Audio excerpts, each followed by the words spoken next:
Hey guys, so in today's video, once again, I will be talking about Cristobal. Now, it has, now that it has been back over land for quite a while, back over the southern part of Mexico and around the Yucatan area. It has weakened back down to a tropical depression, sustained winds of 35 miles per hour, but its pressure is at 98 millibars as of the 2 p.m. advisory. I don't know why it says as of 1 a.m. Central Time, which would be 2 a.m. here in eastern U.S. where I live. Must be a mistake, but yeah, I mean, otherwise, yeah, it's tropical depression, 35 miles per hour, 998 millibars. Now moving east-southeast at 3 miles per hour, so it's continuing to do its, trying to finish its loop. We'll most likely see it start heading northward pretty soon. So let's look at the cone right now, and yeah, as you can see, it should be like towards right as we're waking up tomorrow morning. In fact, I actually am predicting that, was predicting that Cristobal would start moving northward back towards being over the Gulf and heading towards Louisiana by tomorrow morning. And as you can see, the National Hurricane Center does agree with me, because by 7 a.m. Friday, they're predicting it is already starting its northward move. It will start to increase its forward speed a good bit because of the two high pressures that will kind of break to let it move north. It will be back to tropical storm status, though, by tomorrow early afternoon, most likely.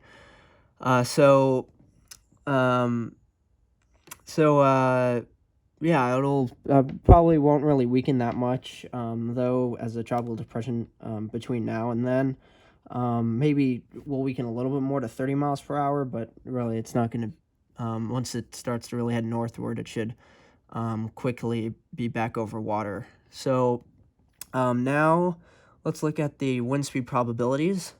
And you can see now for Louisiana, it's up to 20%, maybe 30% in like the very most central regions of the coast there for Louisiana.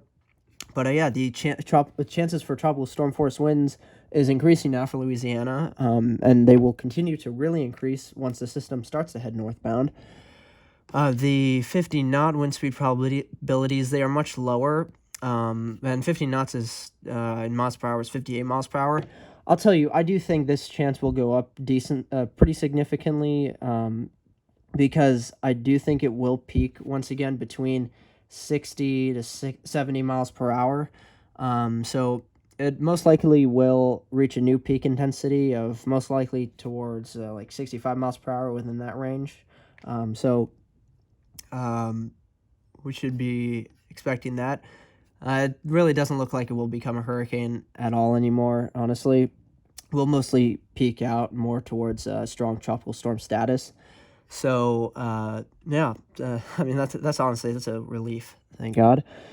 So now the arrival time of the tropical storm force winds, you can see for Louisiana, for at least the very coastal parts of Louisiana will be affecting first, will be towards the early evening into the early nighttime hours of Saturday night, and then getting towards New Orleans and the middle of Louisiana, they'll start feeling it more towards the early morning and early morning to mid-morning on Sunday. So we only got a few more days till this system actually does make landfall in Louisiana, which is crazy because the system has been so slow to really move anywhere over the past few days. So I mean, that's honestly a really good thing. So let's look at the, here we go. Oh God, it looks, honestly, well, I guess it makes sense. It's a now tropical depression, so it looks pretty bad. But you can see there's getting some decent convection here on more the northeastern side of the system, but around the center, it's very light amounts of convection. Though that should start to increase pretty significantly within the next, oh God, what time is it right now? Where I live, it's nearly 4, so within the next 12 to 18 hours, I'd say, yeah. between 12 to 18 hours, the convection and the strength will really start to increase. So now let's actually look and see what it looks like with the visible high-res imagery. And you can see, yeah, we got some of that better convection blowing up here on the northeastern side, as I was saying. And then around the center, it's not too much convection, but there's still some convection there. So now let's look at the forecast models. We'll, as usual, see what the GFS is showing first, and then we'll go to the CMC, and then the Euro, and then maybe we'll look at the NavGem and Icon just for fun. Okay, so as you can see, the GFS is showing the center, as we just saw in the satellite imagery. It's right over here, decently well inland, and then as we move farther out in time, it will start to head north, create its new, better low-pressure center. And then it will start to strengthen more, getting down to 992, 993 millibars. And then it looks to make landfall around like 995 millibars in central and eastern Louisiana, according to the GFS. And then kind of head more northwesterly as it's crossing Louisiana, and then mix with the, what's it called? Starts to get sucked up into a larger system as it starts to head more north. So we'll have to just see how that goes over the next few days, see how that progresses. So now let's look at the wind, so we can see the wind as it starts to head northward towards Louisiana. You can see the wind starts to increase a decent amount, getting up towards really towards 58 to 64 knots in some parts of the system, and then it'll affect Louisiana with up towards 52 knot wind. So that's pretty decent, up towards probably right around sustained 60 miles per hour. I think would be that would be what that would translate to. So we'll get a lot more strong winds as it heads northward, as expected, especially since where it will be tracking over the central Gulf, and the Gulf is very warm right now. Now let's look at the vorticity. Here we go, vorticity. You can see there's, it's still decent vorticity where the center is, but it'll get a lot better of a center as it heads northward. You can see it right there. Very well looking center, as it really starts to head northward and getting very close to Louisiana. And then it makes landfall, and it still attains and holds on to that pretty decent intensity. But will most likely, since the vorticity starts to kind of get less in there, it will most likely show that it's starting to weaken right as it starts to head over land, and well, that makes sense.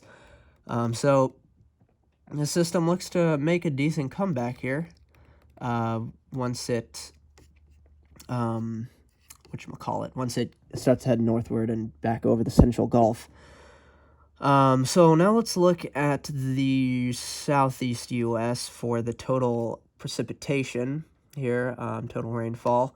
Let's move this farther out in time, and you can see it's showing for Louisiana and Mississippi, Alabama, and really the Panhandle of Florida, particularly the Panhandle of Florida with this system, looks to get pretty much the entire state of Louisiana will get above 2 inches of rainfall, and even very eastern parts of Texas, just east of Houston, will get above 2 inches of rainfall, and actually in eastern Texas could see up to 6 inches there.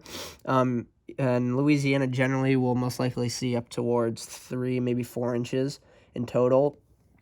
Same with Mississippi, generally widespread throughout the whole state of Mississippi will generally see up towards 4 inches, and then very eastern Mississippi, right at the border of Alabama, they'll see above 6 inches potentially, maybe up towards 8-9 inches there, and getting towards the more darker browns, getting towards the yellows, and then Panhandle, Florida. Oh, whoops, sorry about that. Panhandle, Florida will see above 2 inches, definitely getting towards 6-7 inches of rainfall. So it will, again, as I've been saying over the past couple videos, this will be most likely a decent rainmaker still for these areas. Of course, thankfully, not as wet as it was for southern Mexico, the Yucatan, Belize, Guatemala, those areas. So that's a huge relief.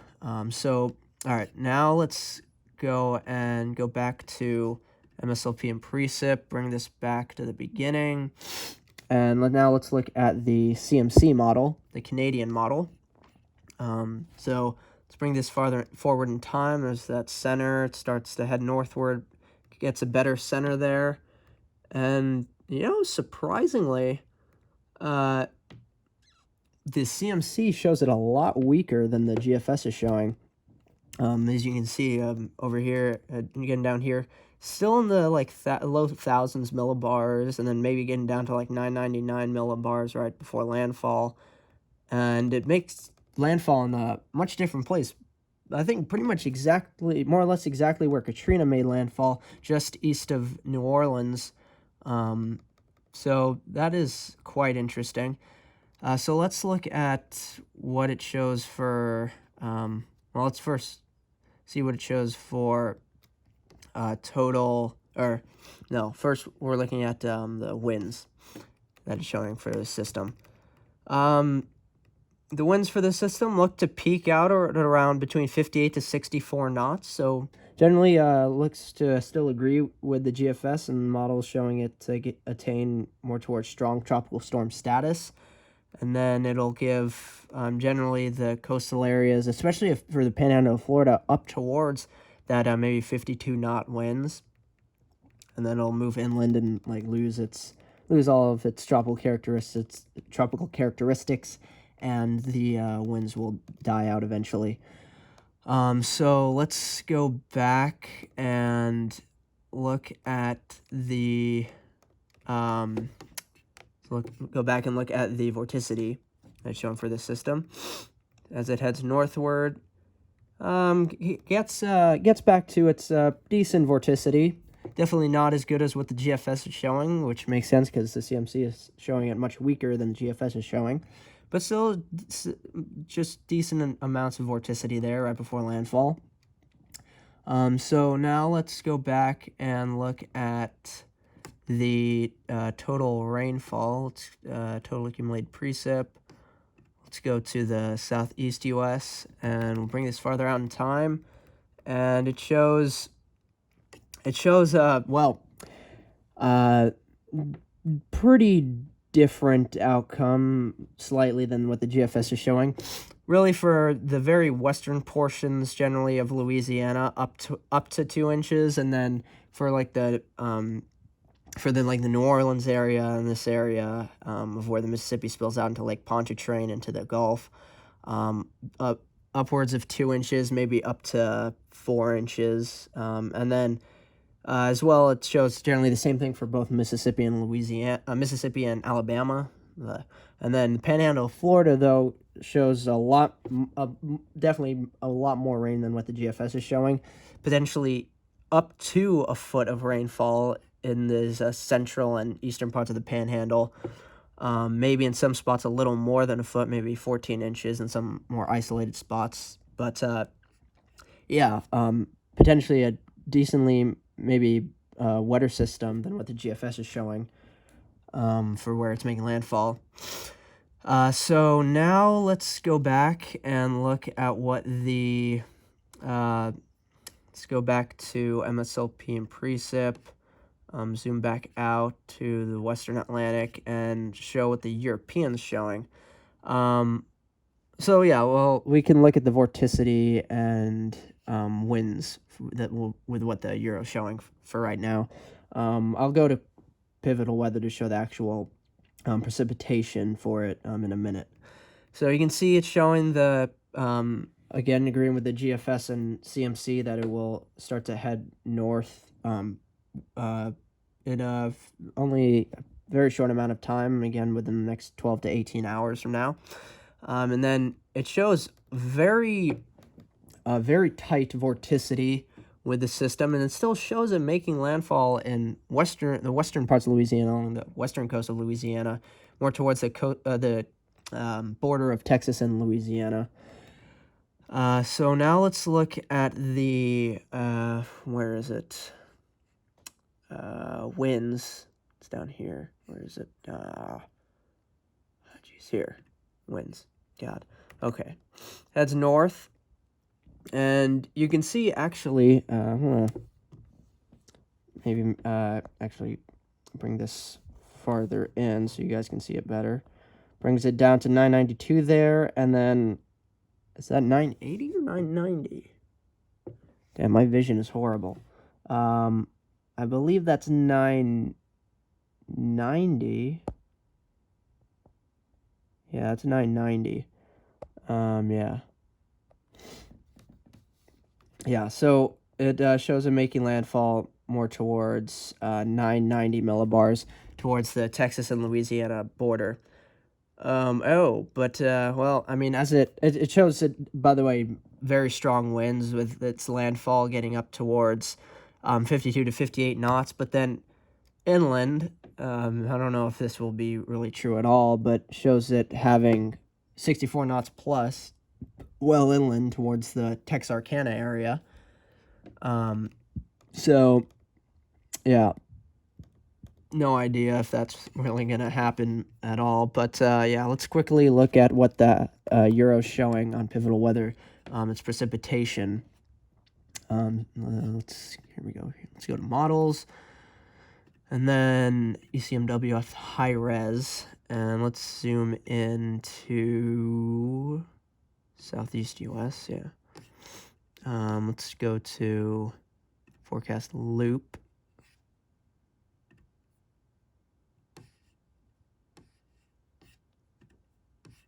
Okay, here.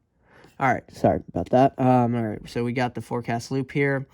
We're going farther out in time. You can see the precipitation down there. It's coming farther north, and then there's the center, 992, 993, 990, 990. So it looks to maintain around 990 millibars up towards landfall on the western coast of Louisiana towards the border of Louisiana and Texas with very heavy rainfall there. Oh, shoot. Sorry about that. Did not mean to press that. Let's bring this back now and show the total precipitation. Here we go. Yeah. There we go. You know what, for this, I want to go... maybe go to Nash. No. Man, I wish we could... Sorry, I'm wishing we could actually zoom into... Oh, wait. Gulf. Alright, yeah, this works. Alright, just the Gulf area. And we can still see the total rainfall here. So you can see... Alright, for... looks like generally for all of Louisiana, I'm seeing... higher than really like an inch plus, and then the highest areas up towards 5 inches, maybe in some isolated spots getting up towards 6 inches. The New Orleans area getting up towards 3 to 4 inches of rainfall. And then of course for like Mississippi, yeah, once again, like most likely in the highest areas towards 4 inches of rainfall. Alabama and Florida Panhandle don't look to get really that much rainfall from the system because of the fact that the European model is showing this to track farther northwest before making landfall away from the Florida Panhandle and Alabama. So that is, in a way, a better outcome technically. But I think the most likely outcome is somewhere in between the GFS and European. So I'd say most likely landfall is from around here to the border, somewhere around there. So just really the whole state of Louisiana, especially the New Orleans area, Baton Rouge, just like really, just everyone, please get ready as soon as you can. Make sure you are prepared as most as possible and as soon as possible. So just, yeah, please make sure you're prepared quickly. I just want to go onto the Wikipedia page for it. They have officially made their own Wikipedia page for Tropical Storm Cristobal. Yes, actually, with this satellite picture of the storm, this is probably an old picture, honestly, because I don't think, yeah, it probably doesn't look this good at this point in time. But yeah, it's a tropical depression still at 35 miles per hour, 998 millibars, so pretty strong tropical depression at that. And then it's moving, does that say south-south? That's wrong. It's moving east-southeast, I believe, from what the National Hurricane Center is saying. Yes, east-southeast at 3 miles per hour. So it's moving east-southeast at 3 miles per hour, not south-southwest. That doesn't make any sense. And then it'll start. It's starting to move toward heading northward now. But it will really start to head in its northward direction back over the Gulf and towards Louisiana's coastline within the next 12 to 18 hours. And once that happens, we'll start to see it really strengthen again. Most likely maybe to a new peak intensity of towards maybe closer towards 70 miles per hour, my range of 60 to 70 miles per hour. So yeah, I'm thinking maybe more towards 65 to 70 miles per hour for its peak then within that. Yeah, that's it for today's video, guys. I hope you enjoyed. Please like, comment, subscribe below, and I'll see you guys in the next video. Bye.